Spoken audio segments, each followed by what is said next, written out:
What up, guys? This is Kevin Yee, the Farm D. I am doing a live stream, but for you replay people, I think this will give you tremendous value. I was actually just recently asked a question on my personal Facebook. A message was sent. I'm going to keep this person anonymous, but this question's actually really, it's a question that I've answered a few times, but there's a little twist to it. Do you think retail/hospital market is still good for future pharmacists? Is there any are there is there any other market that will need more pharmacists? Because many people said pharmacy market is getting more saturated and hard to find a job in the future. And do you recommend MCPHS? There are reviews that the professors don't teach and help the students and just try to fail them. I know the accelerator program in Worcester is more intense than the one in Boston, but is the one in Boston still good to apply to? Because I don't want to go to Worcester, and the reviews about professors kind of scare me. All right, so that's like a three-part question. I am going to do Q&A at the end, so you guys can, people on the stream, just stay tuned if you want to like ask questions at the end and stuff like that. Anyways, so to answer your first part of the question, do you think retail/hospital market is still good for future pharmacists? It's definitely getting a lot more difficult. And honestly, but I don't like, no matter how saturated a field is, there's always room to break through, right? And I think a lot of time, if you're going to be searching on job forums and stuff like that, it's always going to be freaking hard, man. It's just not going to be easy for people, you know? But if you create really good connections while you're in pharmacy school, so maybe doing coffee meetings, stuff like that, trying to get the inside scoop, see what a certain career is like, I guess, and do your networking ahead of time, I don't think it's hard to find any job, because there's a lot of jobs out there, but sometimes they don't always post it on the job forums and stuff like that. You want to get what I like to call the homey hookup, son. So I call it the homey hookup, but it's really developing those networks or relationships with people who are already on the inside and whatnot. And I think that's the easiest way to get a job. As for meeting these people, one of the ways to do it is through LinkedIn and through cold calling. But honestly, you want to utilize I think the best networks. The easiest way to meet people are probably friends of your friends or a connection of like a professor or something like that. In pharmacy school, I used to always like just grab coffee with like a professor or something like that and just see who else they knew or their suggestions for my problem, or I felt very lost in my career and I just wanted to just sort of get some sort of guidance, you know? And then you take that advice, you follow through with it, and you give updates on it. Like, hey, you know what? I talked to X, Y, and Z. I emailed them the other day. Thank you so much. It was very helpful for me. And it kind of starts building this. This is what Ramit Sethi calls natural networking, but it builds this really unique relationship with people. And it doesn't feel like fucking scammy being like, hey, do you want to be my network? You know, like who the fuck wants to deal with that shit? Like, I hate the word networking because one thing, it's fake as fuck, man. I don't like it. But creating really meaningful mentorships and honestly, you're creating a relationship with you and another person, right? And I think that's so valuable. Let's take a look at the chat. Miss Expert is like, hey baby, left ear only, fuck. Hold on for a second, let me fix that.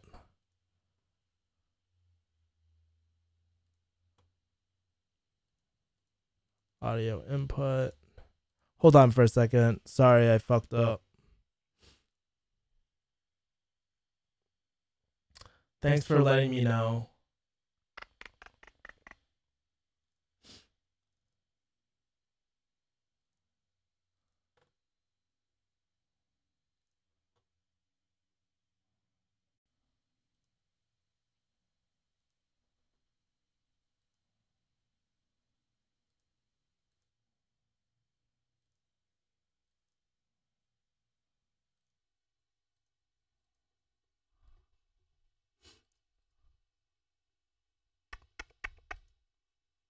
Shit.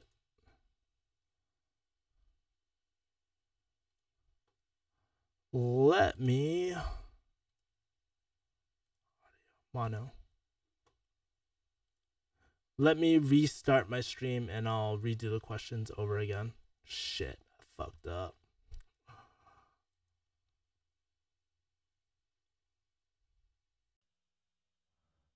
All right, this should sound better. Should be all set. So let me start over again. So let me know in the comments if the audio is all taken care of. But what up, guys? My name is Kevin Yee, the Farm D. Today I was actually answering a question. My video got kind of fucked up with the audio, so I get a lot of questions on Facebook and whatnot. And today I'm just gonna repeat what I did because I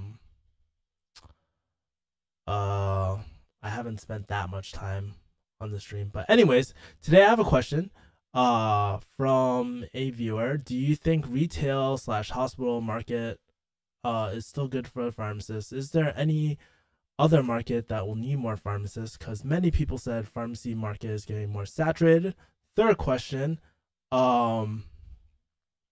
is, do you recommend MCPHS? There are reviews that the professors don't teach and help their students and just try to fail them. I know the celery program in Worcester is more intense than the one in Boston, but is the one in Boston still good to apply to? Because I don't want to go to Worcester, and the reviews about the professors kind of scare me. Yeah. So back to my I'll just give a quick recap of what I was talking about in the previous stream with the better audio, son. Looks like we got Miss Expert, and I am a Celtics fan. Boston, baby. Thank you guys for joining. For those on the replay, I hope this question really helps you make a better decision. And I think a lot of time, like, there's always room for jobs on the market, right? It's just that sometimes it won't be posted up on job forums and whatnot. So where are these jobs? You need to get the homey hookup. How do you get the homey hookup? You have to do something called natural networking. And basically what it is really creating a relationship between you and someone who has it in or who has expertise on the field, right? And one of the best times to start this is actually during pharmacy school. I think as an intern, like when you're an intern, everybody loves helping others, you know, especially an intern, because they're so new to the field and they're coming to you for expertise. I think it's actually a really good thing. You know, like when an intern asks me for help or a student asks me for help, I'm more willing to help them, you know? Anyways, so as I was talking about in my previous stream, one of the ways to get a homie hookup is do cold emails. What I like to do is go on LinkedIn, or maybe there's a company that you have in mind. Go and find the people that you want to have, like you want to have their position, right?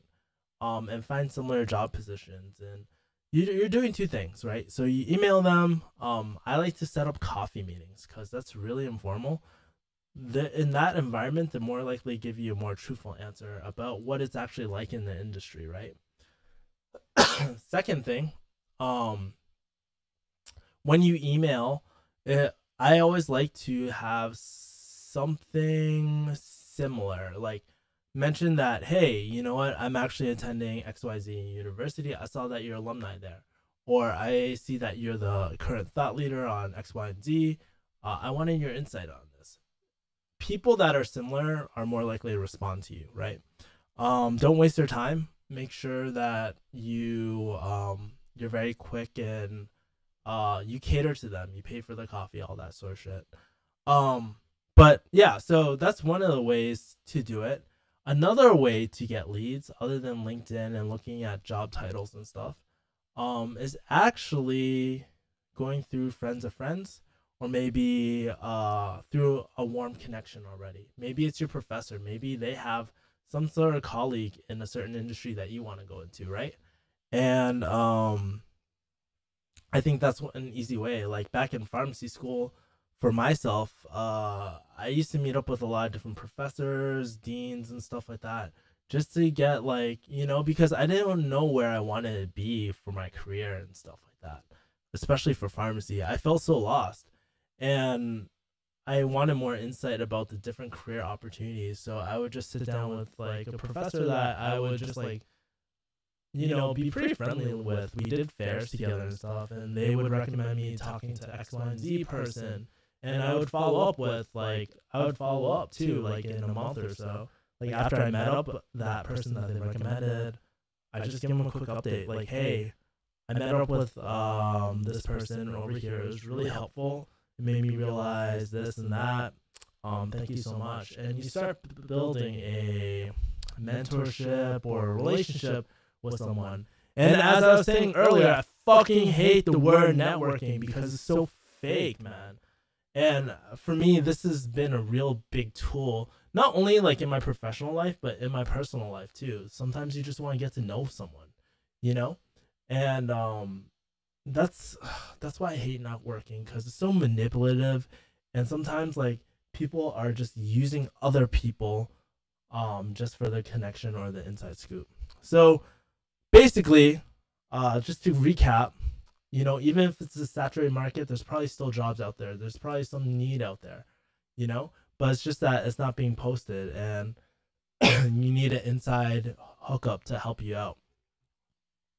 So that's the strategy I would use in a saturated market, because you can't control, like, if you're already in pharmacy school, most likely you're in debt, and you can't control whether the market is good or bad. Obviously it's getting more saturated. It's a lot harder to find jobs. I go on job postings sometimes and see the position openings, and they're a lot of time in bums fuck nowhere. Just to let you guys know, I will be doing a Q&A at the end of the chat too, so I can interact with y'all. But I just want to give a shout out to Ying Jin, Sung, and Justin, who is also in the chat. Second question.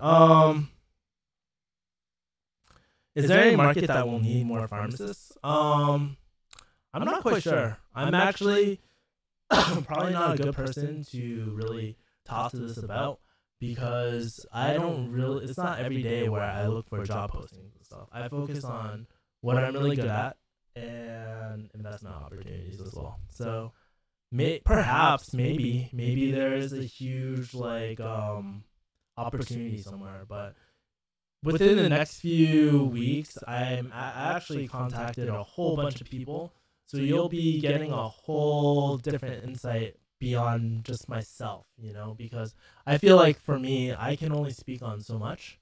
I'm only an expert on certain things, and I want you guys to get more insight. So that's a sneak peek. I have contacted a lot of people, so I'm just trying to set up Skype meetings right now. So hopefully you guys get more excited about that shit. And plus, I honestly really like just talking to people about not only what they do, but just have a casual conversation with people. I mean, that's something that really drives me. Anyways, do I recommend MCPHS? That's the final question that this person asked me.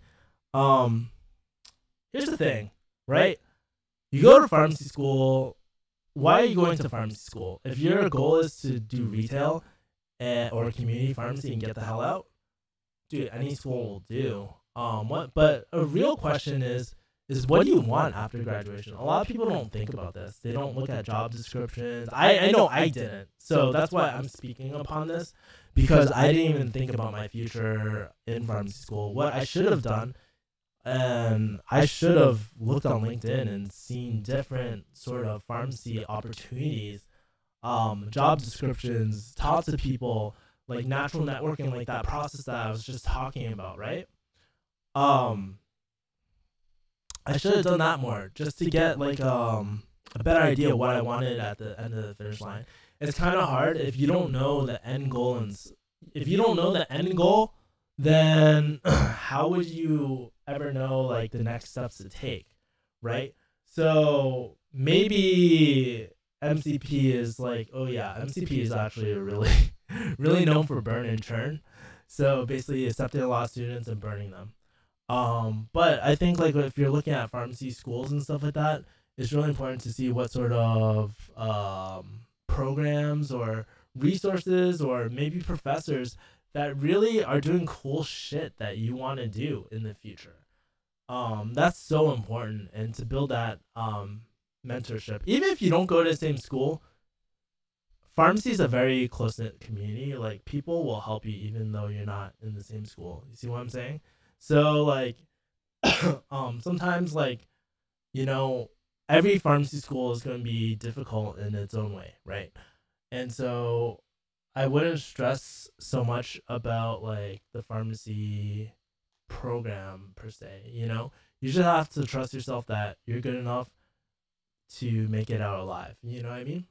So really, if you're deciding between Worcester, MCPS, Worcester, and Boston, well, I'll tell you this, Boston's on probation right now.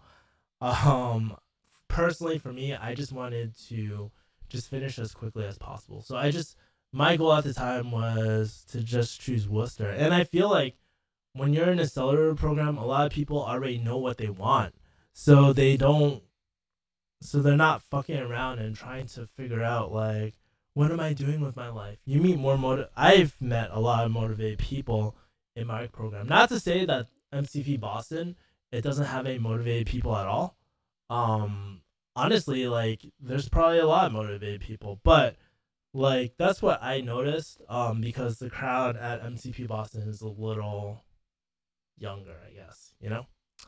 All right, so that ends my my spiel about my Q&A, because I just wanted to do a quick what the fuck? I just want to do a quick like Q&A for someone, because I've been promising Q&As, and I think live streams are a good way just for me to interact with you guys and stuff like that. So I'm going to go into chat right now and just do a Q&A, man. I am a Celtics fan. Says thoughts on med school after pharmacy. I'm currently a P3 rotating in oncology, and I feel that I can do more than monitor vancomycin and PASA levels. I feel that a pharmacist is more a resource for the team rather than the patients. I went into this for the patients, but I've been dissatisfied so far. Love to hear what you think. Honestly, like it depends on your financial situation too. I think a lot of time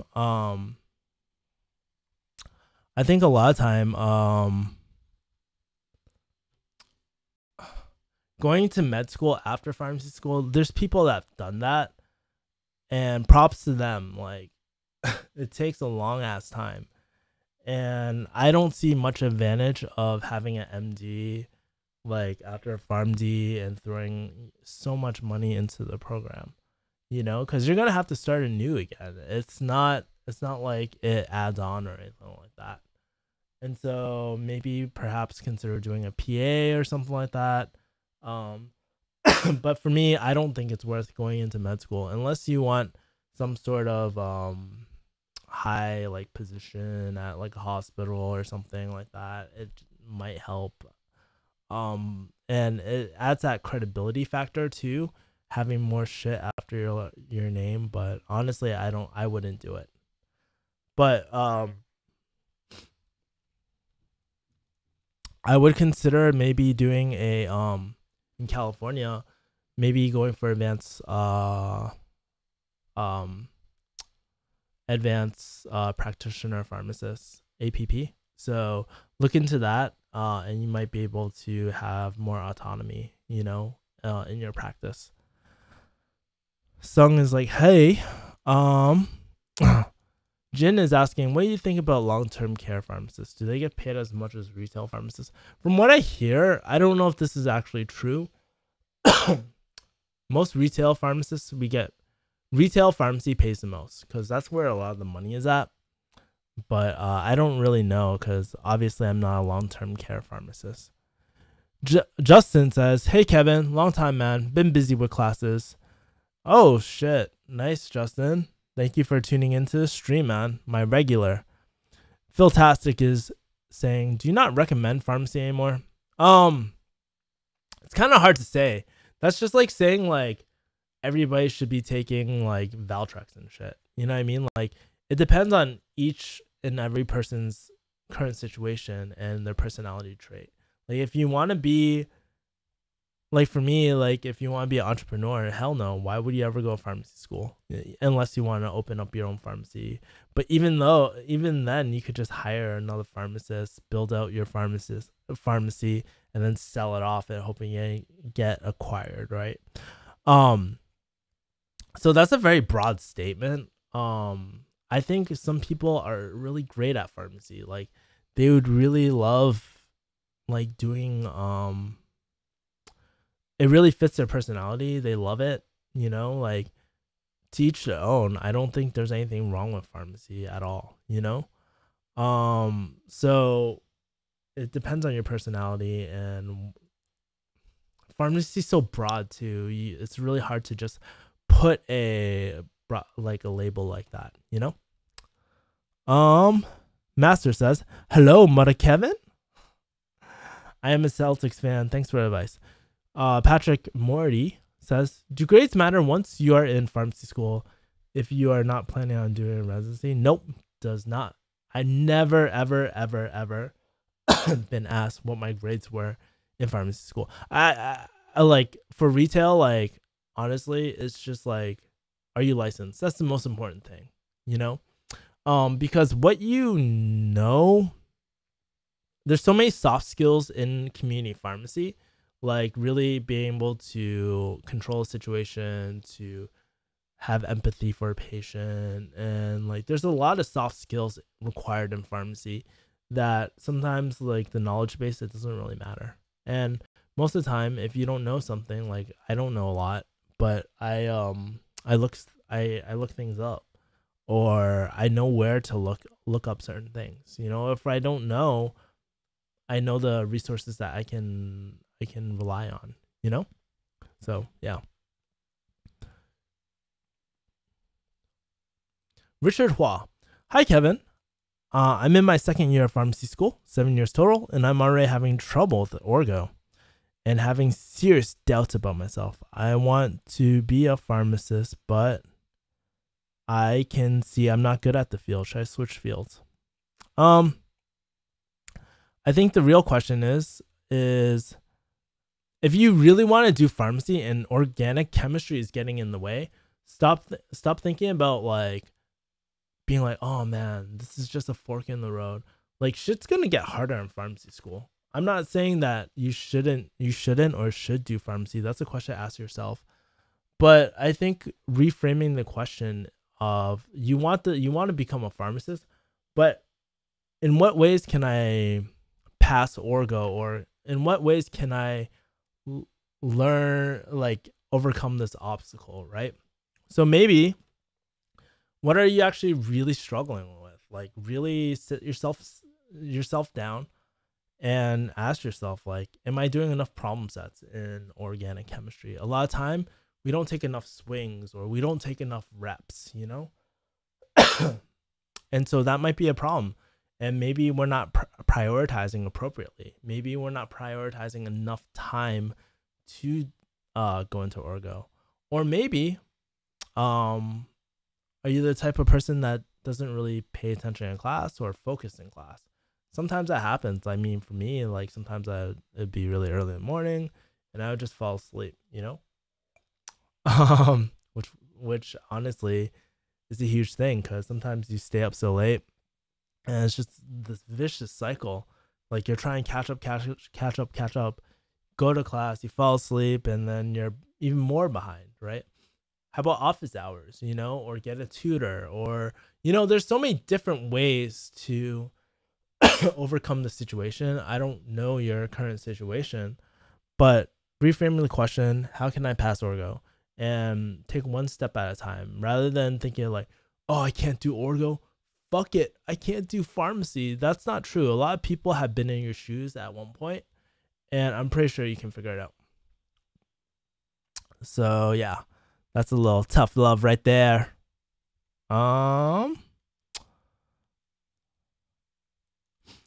And honestly, don't doubt yourself, man. If you are in the program and they accepted you, I mean, there's a chance that they just want your money, but there's a good chance that honestly you're qualified, but you have the traits to continue to be a pharmacist, right? But don't let this one obstacle just get in the way of your life goal. If it's truly your calling, just do it, man. Nikki says, "Hey, love your videos. Am starting out with YouTube videos. I study med right now. What do you think the opportunities for doctors who are interested in pharmacy? A good idea. What are good? I study med right now, like medical school. What do you think are the opportunities for doctors who are interested in pharmacy? That's a good question. I don't really let's see. Like, because there are laws protecting you, like where doctors can't own pharmacies and stuff like that. But I think a huge opportunity is actually collaborative practice, and it depends. Like, I'm not really quite sure about your question entirely, but if you're talking about enabling the potential for pharmacists, collaborative practice for sure. That really helps battle the public view of us just dispensing, because that role is, yes, it's one of our roles, but that role is actually slowly dying out. We're expanding beyond that. A lot of people don't realize. I think like a lot of time, like maybe more collaborative projects and stuff like that as well, with pharmacists and stuff.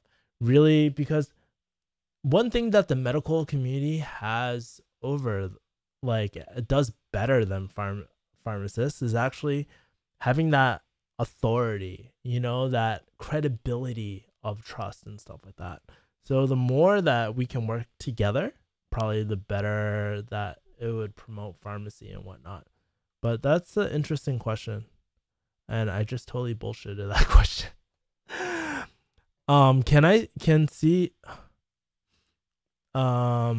What is the average salary for retail pharmacists in LA? Well, it depends, but right now I get paid like about 65-ish as a pharmacy manager. That's because I'm union though, so it's a little lower. I've heard at Kaiser they pay like anywhere from $70 to $80 an hour at different like locations and stuff like that. But that's like the rough range of what you can do or what you can make.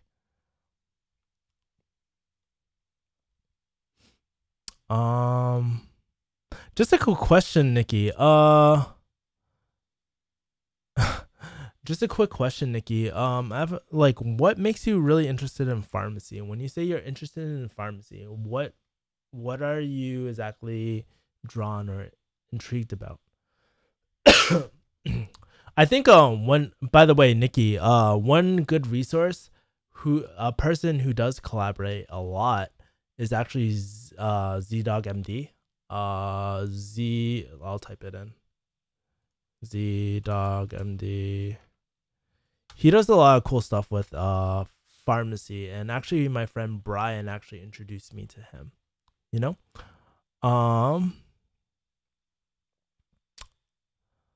But yeah, I just put his name in the chat. You should go check him out. He actually came back from a pharmacy convention not too long ago and did a whole bunch of videos. What if pharmacy becomes saturated to the point graduates can't find jobs? I mean, what can you really do at that point? You either try to, like I said, like if you watch earlier in the video, I talk about natural networking, and I think that's one of the ways to battle saturation and whatnot. Because you, at the end of the day, you really have no control over saturation, and you might need to adapt. You know, like you might need to jump a different career, or maybe pursue longer schooling just to kind of broaden the scope of jobs that are available to you. You know. But that's why I like entrepreneurship a lot, because you go from a question of like kind of being at the mercy of someone to really fucking taking it and just owning it, you know? And I think there's a huge opportunity online these days.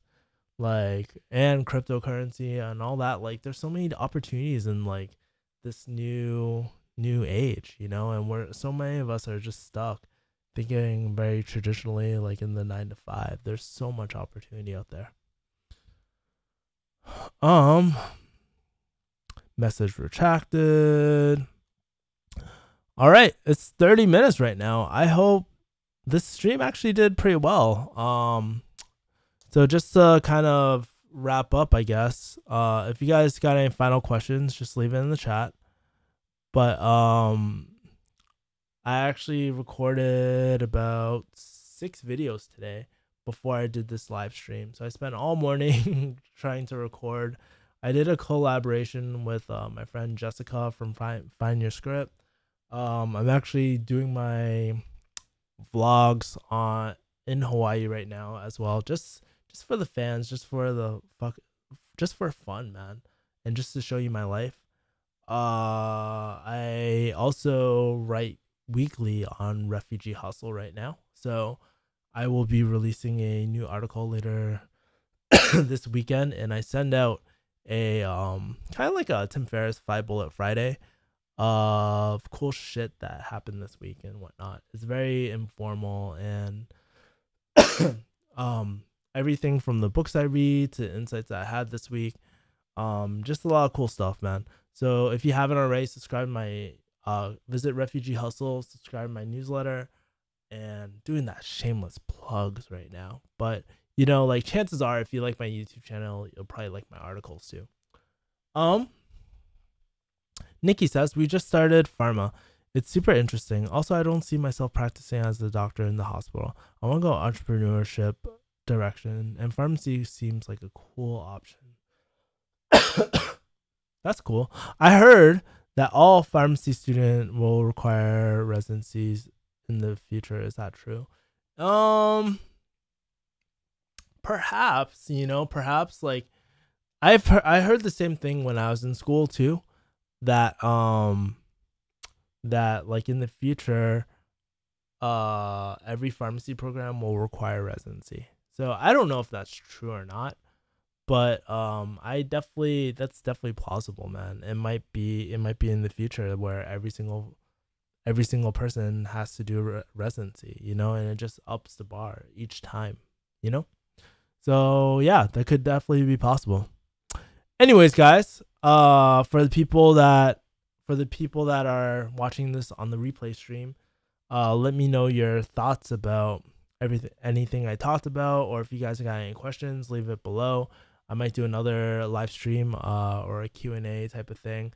What do you think about this layout? I actually just slapped it together right before I did my stream. And as always, guys, man, I'm just very grateful that you guys watch my videos and that I have like some sort of audience and that I keep on growing, man. I'm like at 3,900.